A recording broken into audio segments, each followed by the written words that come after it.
In a bustling airport terminal in New York City, David Anderson adjusted the hood of his navy sweatshirt. The familiar sounds of announcements, rolling luggage, and excited chatter filled the air. Unlike his usual self, today he was just another traveler, blending in with the crowd. No one recognized him, and that was precisely the point. David wasn't here as the CEO of Elevate Airlines. He was on a mission to uncover the truth about his company's customer service. Over the past few months, David had received a flood of complaints about rude behavior from staff, especially in first class. His executive team assured him that the issues were being addressed, but David needed to witness the reality for himself. He wanted to see firsthand how his airline treated its passengers, regardless of their appearance. As he navigated the crowded terminal, David's heart raced, not from anxiety, but from anticipation. He approached Gate 12, where the first-class boarding line was forming. The passengers were sharply dressed, exuding an air of confidence that contrasted sharply with David's casual attire. He took a deep breath as he joined the line, clutching his first-class boarding pass, hopeful that he would observe the staff's behavior without bias. The line moved slowly, and David could hear snippets of conversation around him. Business people discussed their latest deals while families wrangled with restless children. David noted how staff interacted with these passengers. Their demeanor could reveal much about the airline's customer service philosophy. When it was finally his turn at the gate, he encountered a tall flight attendant named Sarah. Her uniform was immaculate, and her gaze was sharp as she scanned the boarding passes. David handed her his pass with a friendly smile, but her expression hardened upon seeing his casual attire. "This line is for first-class passengers only," she said, her tone firm and loud enough for others to hear. David tilted his head slightly, surprised by her assumption. "I know," he replied calmly, "here's my ticket."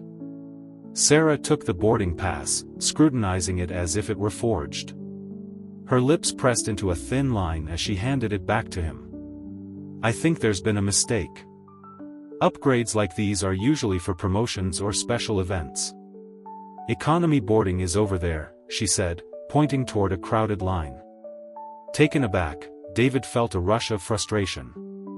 How often did this happen to passengers who didn't fit a certain mold? "There's no mistake," he insisted, trying to maintain his composure. "This is my seat." Her patronizing smile didn't waver, but her tone grew icier. "I'm going to need you to step aside while I confirm this with my supervisor," she said. David stepped aside, allowing the other passengers to board while murmurs spread through the line. He caught snippets of conversations like, "He doesn't look like a first-class passenger," and "maybe it really was a mistake." Inside, his mind raced. How many people were treated this way simply because they didn't fit a preconceived notion of who belonged in first class? Minutes later, a supervisor arrived. He was a middle-aged man with a warm demeanor, and as he glanced at David's ticket, he nodded. "This is valid," he said, his voice calm but firm. "You're good to go. My apologies for the delay." Sarah's expression faltered momentarily before she plastered on a strained smile. "Of course," she said quickly, stepping aside. David nodded politely to the supervisor and walked down the jet bridge, his thoughts swirling. He wasn't angry, but he was unsettled. If this was how a first-class passenger was treated based on assumptions, how were others being treated? Settling into his spacious window seat, he took a deep breath, letting the cabin's hum calm his thoughts. The first-class cabin was luxurious, with plush seats arranged in a 2x2 configuration. A glass of champagne was placed beside him, and the man next to him, dressed impeccably, adjusted his tie. "Rough morning?" the man asked, his tone polite but distant. "You could say that," David replied with a faint smile. As the cabin filled, he observed Sarah making her way down the aisle, greeting each passenger with a warm smile. However, when she reached David's row, her demeanor changed. She placed a pre-packaged hot towel on his armrest without making eye contact, then moved on to the next passenger with exaggerated cheerfulness. David noted the stark difference in her interactions. Pulling out a small notebook, he began jotting down observations: gate confrontation, service disparity, tone shift noticeable with other passengers. He noticed another flight attendant, Emily, who seemed genuinely attentive, offering drinks and blankets without hesitation. The contrast was striking. As the plane took off, David felt a sense of purpose. This experience would not only change how he viewed his airline but would also inspire necessary changes for the better. He leaned back in his seat, staring out the window as the city shrank beneath him. The plane leveled out, and Sarah returned with a tray of champagne flutes, her demeanor now one of forced cheerfulness. She offered a glass to the passenger beside David, maintaining a polished smile. When she turned to David, her discomfort was palpable. "Anything for you?" she asked curtly. "No, thank you," he replied evenly. Her smile faded slightly as she moved on, her attitude warmer when addressing other passengers. David noted this disparity. Her behavior shifted based on perceived status. As the flight continued, David's internal radar buzzed. This problem wasn't just about Sarah, it was cultural. Somewhere along the way, the airline had lost sight of its core values. He jotted down another note: cultural evaluation needed, train for empathy, not assumptions. Midway through the flight, an opportunity arose. David overheard Sarah and Emily chatting in the galley. "Did you see the guy in 2B?" Sarah said, her voice tinged with disdain. "He doesn't belong here." Emily hesitated. "Well, maybe he paid for the seat. You never know." "Doubt it," Sarah replied with a laugh. "Look at him, he doesn't even know what to do with the hot towel. It's embarrassing." David's jaw tightened. This wasn't just dismissive, it was indicative of a deeper issue. He forced himself to remain composed, knowing that confronting Sarah now would be premature. Instead, he made another note: staff culture needs evaluation, train for empathy, not assumptions. Later in the flight, Sarah approached David's row with his meal. "Here you go, sir," she said with a smile. "Would you like a drink?" "Yes, please," David replied, meeting her gaze. As she poured his drink, she leaned in slightly. "I hope everything's been okay," she murmured, as if she didn't want Sarah to hear. "It's been enlightening," he replied cryptically. Sarah blinked, unsure of how to interpret his words, but didn't press further. "Let me know if you need anything," she said before moving on. As the cabin lights dimmed for the evening, David reflected on everything he had witnessed.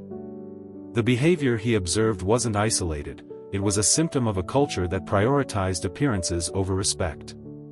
He thought back to when he first took over as CEO, aiming to create an airline that provided exceptional service to every passenger. After landing, David collected his belongings and left his notebook on top of his carry-on. As the plane taxied to the gate, Sarah walked through the cabin, offering polite farewells. When she reached David, her smile was tight. "Thank you for flying with us," she said. "The pleasure was all mine," David replied evenly. He stepped off the plane, the earlier confrontation lingering in his mind. He had spent years building Elevate Airlines on a foundation of luxury and respect, yet this experience revealed cracks in that foundation. The next morning, David called a meeting with his senior leadership team, including training and customer service heads. As they gathered, he addressed the group, emphasizing the need for systemic change. "I witnessed behavior that contradicts our values. It's not just one incident, it's cultural," he declared. After outlining his observations without naming Sarah, he called for solutions. "Are we training our staff to see every passenger as equally valuable?" he asked. The room fell silent as the team contemplated his words. Following a lengthy discussion, they brainstormed initiatives: comprehensive retraining focused on empathy, a peer review system for staff, and a new customer feedback platform. David ensured that the changes would take root, emphasizing that this was about redefining who they were as a company. As news of the upcoming empathy training spread, Sarah found herself enrolled in the program. Nervous yet determined, she attended the sessions, realizing her assumptions had clouded her judgment. The training emphasized treating every passenger with dignity, regardless of their appearance. Weeks later, David embarked on another undercover flight, curious to see if the changes had taken hold. He dressed casually but professionally, and upon boarding, he immediately noticed a shift in the atmosphere. The flight attendants greeted passengers warmly, regardless of their attire, and Sarah was among them. When she reached David's row, her professionalism was evident. "Good afternoon, sir," she said, her tone friendly and genuine. "Would you care for a drink?" "Just water, thank you," he replied, appreciating the change in her demeanor.